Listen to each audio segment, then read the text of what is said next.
ओम शान्ति। बाबाको आजको महावाणी 2079 कार्तिक 12 गते शनिबार, तदनुसार 29/10/2022। बाबाले आज सारमा बताउनु भएको छ, मिठे बच्चे हीरा समान जीवन बनाउने बाबालाई खुसी खुसीले याद गर्यो भने खिया निस्किएर जान्छ। बाबालाई त याद गर्ने, तर कस्तो बाबालाई भन्दा त्यो बाबा जसले हामीलाई हीरा समान जीवन बनाउनुहुन्छ, कौडीबाट हीरा समान यस्तो महान बनाउने बाबालाई खुसी खुसीले याद गर्छौं भने नै आत्माको खिया निस्किएर जान्छ। प्रश्न: मालाको दाना को बन्छ, त्यसको लागि पुरुषार्थ के हो? मालाको दाना को बन्छ, त्यसको लागि पुरुषार्थ के हो? उत्तर: मालाको दाना वही बन्छ जसलाई अन्त्यमा केही पनि याद आउँदैन। यस्ता बच्चाहरू जसले कर्मातीत अवस्था प्राप्त गर्छन्, उनीहरू नै मालाको दाना बन्छन्। कोही धेरै धनवान छन्, अनेक कारखाना आदि छन् भने ती सबै भुल्नुपर्छ। कसैमा पनि ममत्व नरहोस्, मेरो मेरो नहोस्। यो भाइ आत्मा हो, यो नै रूहानी सम्बन्ध होस्, अरू कुनै सम्बन्ध नहोस्। यस्तो रूहानी सम्बन्ध राख्ने, सबै कुरा भुल्ने बच्चाहरू नै मालामा आउन सक्छन्, जसको बुद्धिमा बाबा बाहेक अरू कुनै पनि चीज याद आउँदैन। बाबा बताउनुहुन्छ, अनेक कारखाना छन्, सामानहरू छन् भने पनि, धनवान छन् भने पनि बुद्धि बारम्बार त्यतैतर्फ जान्छ। त्यसैले साधनमा पनि ममत्व नरहोस् र सम्बन्धमा पनि ममत्व नरहोस्। सम्बन्धको लागि याद रहोस्, यी सबै आत्माहरू, सबै सम्बन्धीहरू आत्माहरू हुन्। यस्तो प्रकारको सम्बन्धलाई रूहानी भनिन्छ र यस्तो रूहानी सम्बन्ध राख्ने, सबै कुरा भुल्ने बच्चाहरू नै मालाको दानामा आउन सक्छन्। सुन्नेछौँ मुरलीको सारलाई विस्तारमा बाबा बताउनुहुन्छ अगाडि। ओम शान्ति। रूहानी बाबा रूहानी बच्चाहरूलाई सम्झाउनुहुन्छ, यो त अवश्य पक्का निश्चय भएको हुनुपर्छ। हामी आत्मा हौं र परमात्मा बाबाका सन्तान हौं। त्यसैले सबै भाइ भाइ हौं। भाइहरूलाई बाबाले निर्देशन दिनुभएको छ, म पतित पावन बाबालाई याद गर। याद गर्छौ कि बुद्धि अन्त कतै भट्किन्छ? मायाले अवश्य भट्काउँछ। नचाहँदा नचाहँदै पनि तिम्रो बुद्धि कहीं न कहीं भागिरहन्छ। तिमी बच्चाहरूको मनमा चल्नुपर्ने हो। बाबाले हामीलाई सृष्टि चक्रको ज्ञान दिनुभएको छ। 84 जन्मको कथा पढाउनु भएको छ। यो 84 को चक्र पूरा भएको छ। हामी फेरि घर जान्छौं। अनेक पटक हामी यादको यात्राद्वारा पवित्र बनेर घर गएका छौं। तिम्रो बुद्धिमा आउँछ, हामी सबै भाइ भाइ हौं। यसमा शरीरको कुनै कुरा नै छैन। तिमीले शरीरलाई याद नगर, केवल आत्मा हामी भाइ हौं। हामी नै पावन सत्व प्रधान थियौं, अहिले पतित बनेका छौं। त्यसैले हीरा जस्तै जीवन बनाउने बाबालाई खुसीले याद गर्नु छ, जसद्वारा खिया निस्कनेछ। बाबा सम्झाउनुहुन्छ, प्यारा बच्चाहरू, सबैभन्दा पहिले आफूलाई आत्मा सम्झ। यो पनि ज्ञान हो। फेरि बाबालाई याद गर्नु, यो हो विज्ञान। ज्ञानलाई सम्झनु ज्ञान हो, बाबालाई याद गर्नु विज्ञान हो। किनकि आत्मालाई ज्ञानभन्दा पर विज्ञानमा शान्त घरमा जानु छ। आत्माको स्वधर्म पनि शान्त हो र घर पनि शान्तिधाम हो। त्यसैले पहिले हामी त्यहाँ पुग्नु पर्नेछ। बाबा पनि त्यहाँबाट आउनु भएको छ, तर मनुष्यलाई यी सबै कुराका बारेमा थाहा नै छैन। वहाँ पारलौकिक बाबा सम्मुख बसेर सम्झाउनुहुन्छ, प्यारा बच्चाहरू, म परमधामबाट तिमी बच्चाहरूको पासमा आएको छु। ड्रामा प्लान अनुसार किन आएको छु? तिमीलाई फर्काएर लिएर जानको लागि। अहिले तिमी पतित बेकारी भएका छौ, जन्म जन्मान्तर बेकारबाट नै पैदा भएका हौ, त्यसैले भ्रष्टाचारी भनिन्छ। हामी भ्रष्टाचारीबाट श्रेष्ठाचारी कसरी बन्यौं, यो बाबाले सम्झाउनुहुन्छ। प्यारा बच्चाहरू, मलाई याद गर्यौ भने पवित्र श्रेष्ठाचारी बन्छौ। यस यादमा तिमीले सबै थोक गर्न सक्छौ। यस्तो होइन काम धन्दा गर्न सक्दैनौ, सबै चिज गर्न सक्छौ। बच्चाहरूले बाबासँग सोध्छन्, बाबा मालाको दाना को बन्छ?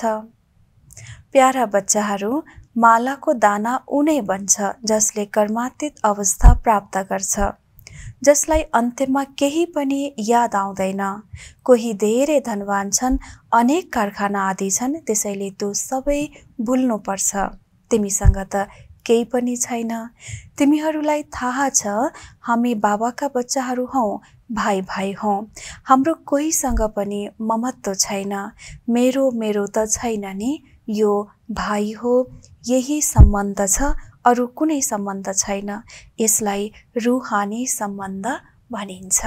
यति धेरै अवधि त देहको मात्रै याद आयो, आत्माको त कसैलाई यादै आएन। ड्रामा पनि यस्तो बनेको छ। यी कुरा बाबाले सम्झाउनुहुन्छ, पावन बन्नको लागि पुरुषार्थ गराउनुहुन्छ। बाबा तिमी बच्चाहरूलाई समय दिनुहुन्छ। केवल 8 घण्टा मलाई याद गर। त्यो हो हदको सेवा, यो हो सारा विश्वको सेवा। अवश्य खाने पिउने सुत्ने घुम्ने गर्छौ, त कसैले सारा दिन त याद गर्न सक्दैन।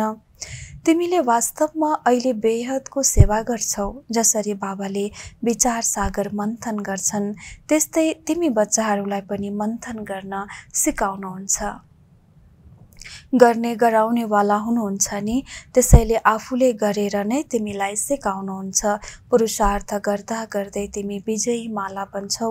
सत्ययुग त्रेतामा जति पनि आउँछन् ती विजयी हुन्छन्। फेरि सबै कलाकार यस नाटकमा पाठ खेल्नको लागि नम्बरवार आउँछन्। सबै सँगै त आउँदैनन्।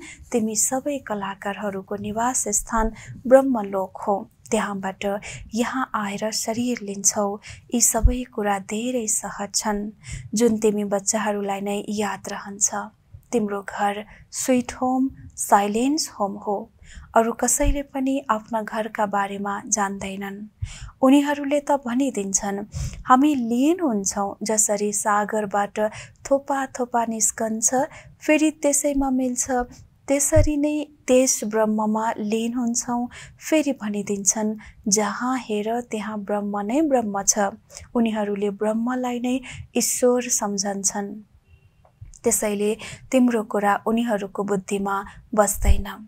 तिमीले उनीहरूलाई उल्टो सम्झन्छौ, उनीहरूले तिमीलाई उल्टो सम्झन्छन्, किनकि उनीहरूको धर्म नै आफ्नै छ। तर तिमीहरूले जान्दछौ सबै आत्माहरू शान्तिधाममा अवश्य जान्छन्। बाँकी हरेक आत्मालाई आफ्नो पाठ मिलेको छ। यसलाई नै त आश्चर्य भनिन्छ। तिमी बच्चाहरू अहिले कति महीनतामा जान्छौ। आत्मा कति सानो छ, कसरी पाठ खेल्छ। त्यसैले यो ज्ञान जसरी बाबासँग छ, वहाँ ज्ञानको सागर हुनुहुन्छ। त्यसै गरी तिमी बच्चाहरूसँग पनि छ। तिमीहरू अहिले यस्तो धनवान ज्ञानवान बन्छौ। उनीहरू हुन् भक्तिवान, तिमीहरू हौ ज्ञानवान। भक्तिवान मतलब रातमा रहनेहरू र ज्ञानवान मतलब दिनमा रहनेहरू। आधा कल्प तिमी सुखधाममा रहन्छौ, आधा कल्प दुःखधाममा रहन्छौ। यस्तालाई दूरदर्शी भनिन्छ। तिम्रो बुद्धि अहिले धेरै टाढा टाढासम्म जान्छ। हामी आत्मा स्विट होम ब्रह्माण्डका निवासी हौँ। बाबा यस मनुष्य सृष्टिको बीजरूप हुनुहुन्छ, किनकि वहाँ ज्ञानका सागर हुनुहुन्छ। उहाँमा वृक्षको ज्ञान छ। तिमीले अहिले शरीरको भान मेटाउनको लागि आफूलाई आत्मा सम्झन्छौ। अरू कुनै कुरा याद नआओस्। पुरा आत्मा अभिमानी बनेर जानु छ, म आत्मा हुँ, म आत्मा हुँ, मसँग केही पनि छैन। जुन कुरा आत्मालाई याद आओस्।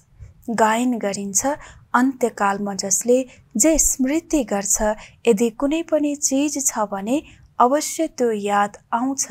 यो विचार गर्ने कुरा हो। यदि केही छ, कुनै मित्र सम्बन्धी आदि छ भने पनि याद अवश्य आउँछ। तिमीले आफ्नो सबै कुरा शिव बाबालाई दिएका छौ। फेरि यस्तो नसम्झ यो मेरो चीज हो। जब बाबालाई दियौ फेरि तिमीलाई याद नै किन आउने? तिमीले भुल्दै जाऊ।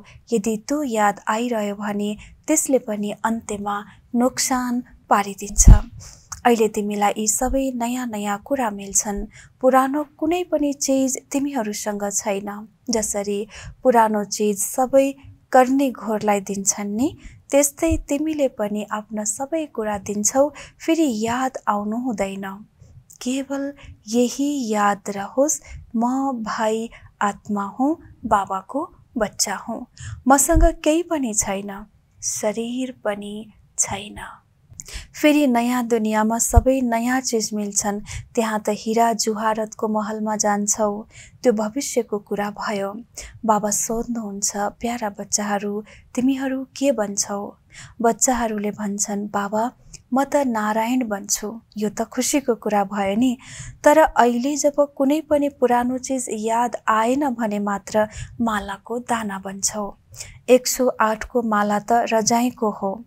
मन्दिरमा फेरि 16,108 को पनि माला राखिएको हुन्छ। त्यसैले मालाका दाना धेरै नै बन्छन्। जति छिटो आउँछौ त्यति सुख पाउँछौ। जो पनि आउँछन् उनीहरूले त्यति सुख पाउँदैनन्। उनीहरूको लागि थोरै समय सुख हुन्छ भने दुःख पनि कम नै पाउँछन्। त्यसैले बाबा भन्नुहुन्छ, प्यारा बच्चाहरू यो विचार गर। अन्त्यमा केही पनि याद नआओस्। जो अर्पण गरिएको छ त्यो पनि याद आउनु हुँदैन। बाबा भन्नुहुन्छ, म यस्तो कुनै चिज लिन्न जुन यत्तिकै परिरहोस्, तर त्यसको साटो त्यहाँ भरेर दिनु परोस्, किनकि म गरिब निवाज हुँ। कति छन् जसले दिएर फेरि जब कुनै कारणले भागन्ती हुन्छन् अनि माग्न थाल्छन्, मायाले उनीहरूलाई एकदम डसेदिन्छ। नत्र त भन्नुपर्ने हो, चाहे मार्नुहोस् चाहे प्यार गर्नुहोस्, यो मस्तानाले हजुरको ढोका कहिल्यै छोड्दैन, कहिल्यै भुल्दैन। तिमी बच्चाहरू यहाँ नरबाट नारायण बन्नको लागि आएका छौ। तिमीहरूलाई कति ठुलो वर्षा मिल्छ। फेरि यो किन भन्छौ हामीले दिन्छौ, तिमीले त लिन्छौ नि? कसले भन्छ तपाईँ केही दिनुहोस्? बाँकी कसैले 1 पैसा दिन्छ भने पनि त्यहाँ उसको लागि महल बन्छ। जसरी सुदामाले चामल मुठी दिए, त्यस्तै बच्चाहरू सुदामा जस्तै दाल चामल लिएर आउँछौ। सम्झन्छन् हामीलाई महल मिल्छ। यस्ता बच्चाहरूसँग बाबा धेरै खुसी हुनुहुन्छ। वाह, इनको नयाँ दुनियाँमा महल बन्नेवाला छ, किनकि धेरै प्रेम र सद्भावसँग लिएर आउँछन्। अहो भाग्य, यस्ता बच्चाहरूको धेरै उच्च पद पाउँछन्। अहिले ड्रामा प्लान अनुसार बाबा र तिमी बच्चाहरूको कदम कदममा त्यही चाल चल्छ जुन कल्प कल्प चलेको थियो। तिम्रो कदम कदममा पदम छ। देवताको पाउमा पदम देखाउँछन् भने त्यसको पनि कुनै अर्थ होला नि। अहिले तिम्रो पदमको आम्दानी भइरहन्छ। तिमी बाबाको पासमा पद्मावती बन्नको लागि आउँछौ। त्यसैले तिमी यति महान महान महान भाग्यशाली हौ। तर त्यसमा पनि फेरि नम्बरवार पुरुषार्थ अनुसार छौ। तिम्रो पुरुषार्थ कल्प कल्प त्यही ड्रामाको प्लान अनुसार चल्छ। जसरी ड्रामाले तिमीलाई पुरुषार्थ गराइरहन्छ, ईश्वरले पनि ड्रामा अनुसार तिमीलाई मत दिनुहुन्छ। त्यसैले ड्रामाको बस हुनुभयो नि। फेरि यो ड्रामा कसको बसमा छ? प्यारा बच्चाहरू, ड्रामा अनादि बनेको छ यो कसैले भन्न सक्दैन। ड्रामा कहिले बन्यो यो त चलि नै रहन्छ। ड्रामामा ईश्वरको नम्बरवार मत मिल्छ, त्यसैले त्यसलाई ईश्वरीय मत भनिन्छ। जसले तिमीलाई देवता बनाउँछ र मनुष्यको मतले फोहोरी बनाउँछ, ईश्वरीय मतद्वारा तिमी मनुष्यबाट देवता बन्छौ, फेरि 21 जन्मपछि मनुष्य मत अनुसार मनुष्य बन्छौ। अहिले यो गीताको सङ्गम युग हो जबकि दुनियाँ परिवर्तन हुन्छ, त्यसैले यो कुरा बच्चाहरूको बुद्धिमा हुनुपर्छ र बच्चाहरू धेरै मिठो बन्नु छ, प्यारसँग चल्नु छ। जुन बच्चाहरू शान्त र मिठा छन् उनीहरूको पद पनि उच्च हुन्छ। अहिले तिमीहरूलाई ईश्वरीय बुद्धि मिलेको छ, तिमीहरूले सम्झन्छौ हामी बेहदको बाबाको सन्तान बनेका छौँ, बाबाबाट वर्षा लिइरहेका छौँ, त्यसैले अथाह खुसी हुनुपर्छ। बाबा भन्नुहुन्छ, प्यारा बच्चाहरू, स्वर्गमा भन्दा पनि तिम्रो यहाँ धेरै उच्च पद छ। बाबाले केवल तिमीलाई पढाउनुहुन्छ। भगवानुवाच, म तिमीलाई डबल सिरताज राजाहरूको राजा बनाउँछु। त्यसैले आफ्नो तकदीरमा तिमी धेरै खुसी रहनुपर्छ। वाह, बाबा आएर हाम्रो तकदीर बनाउनुहुन्छ, पत्थर जस्तै जीवनलाई हिरा जस्तै बनाइदिनुहुन्छ। यस्तो प्रकारको बाबा जसले हाम्रो तकदीरलाई पत्थरबाट हिरा समान बनाउनुहुन्छ। यस्तो बाबालाई सम्झेर धेरैभन्दा धेरै खुसी हुनुपर्छ। अच्छा, मिठे मिठे सिकिलथे बच्चाहरूप्रति माता-पिता बाप दादाको याद प्यार एवं गुड मर्निङ। रुहानी बाबाको रुहानी बच्चाहरूलाई नमस्ते। हामी रुहानी बच्चाहरूको रुहानी बाबालाई गुड मर्निङ एवं नमस्ते बाबा नमस्ते। धारणाको लागि मुख्य सार नम्बर 1 मा सुन्नेछौँ। उच्च पद पाउनको लागि धेरै शान्त चित्त रहनु छ, मिठो बन्नु छ, सबैसँग प्यारले चल्नु छ। 2. जे जति बाबालाई अर्पण गरेका छौ त्यसलाई भुल्दै जानु छ, त्यसको याद पनि नआओस्, कहिल्यै यो सङ्कल्प पनि नआओस् मैले बाबालाई दिन्छु। उच्च पद पाउनको लागि धेरै शान्त चित्त रहनु छ, मिठो बन्नु छ र सबैसँग प्यारले नै चल्नु छ। जे जति बाबालाई अर्पण गरेका छौँ ती सबैलाई भुल्दै जानु छ, ती कुनै चिजको याद पनि नआओस् र कहिले यो सङ्कल्प पनि नआओस् कि मैले बाबालाई यो दिएँ त्यो दिएँ, त्यो याद नआओस्, सङ्कल्प पनि नआओस्। वरदान छ आज। ब्राह्मण जीवनमा काम महाशत्रुको साथसाथै उनका सबै साथीहरूलाई पनि बिदाई दिने सम्पूर्ण पवित्र भव। ब्राह्मण जीवनमा जसरी काम महाशत्रुलाई जित्नको लागि विशेष अटेन्सन राख्छौ, त्यसै गरी उसका सबै साथीहरूलाई पनि बिदाई देऊ। कति बच्चाहरूले क्रोध महाभूतलाई त भगाउँछन्, तर क्रोधका बालबच्चाहरूसँग थोरै प्रीत राख्छन्। जसरी साना बच्चाहरू राम्रो लाग्छ, त्यसै गरी यस क्रोधका पनि साना बच्चाहरू कहिलेकाहीँ प्यारो लाग्छ। तर सम्पूर्ण पवित्र तब भनिन्छ जब कुनै पनि विकारको अंश रहँदैन। यस्तो पक्का व्रत ल्याऊ, तब भनिन्छ सच्चा ब्राह्मण। स्लोगन छ आज। सङ्गम युगको मौजको अनुभव गर्नको लागि मायाको अधीनताबाट स्वतन्त्र रहने गर। सङ्गम युगको मौजको अनुभव गर्नको लागि मायाको अधीनताबाट स्वतन्त्र रहने गर। जति मौजको अनुभव गर्न चाहन्छौ भने मायाको अधीनताबाट आत्मा स्वतन्त्र रहोस्, तब नै मौजको अनुभूति हुन्छ। यो थियो बाबाको आजको महावाणी। बाबा जो आउनु भएको छ हामीलाई हिरा समान जीवन बनाउनको लागि, यस्तो बाबालाई त्यति नै खुसीले र त्यति नै प्यारले याद गर्छौँ भने आत्माको सम्पूर्ण खिया निस्किएर जान्छ। बाबा भन्नुहुन्छ मालाको दानाको भन्छ त ती बच्चाहरू जसको बुद्धिमा अन्त्यमा बाबा सिवाय अरू कुनै पनि चिज र कोही पनि सम्बन्धी याद आउँदैनन्। यदि आयो भने पनि रुहानी सम्बन्ध नै याद आओस् कि हामी सबै आत्मा भाइ भाइ हौँ। यस्तो रुहानी सम्बन्ध राख्छौँ भने र सबै कुरा भुल्छन् ती बच्चाहरू नै मालाको दानामा आउन सक्छन्। प्यारे बाबाले हामीलाई मालाको दाना बन्नको लागि युक्तिहरू आज बताउनु भयो। दिनभर बाबाका यिनै महावाणीहरूलाई चिन्तन मनन गर्दै रहनेछौँ। ओम शान्ति।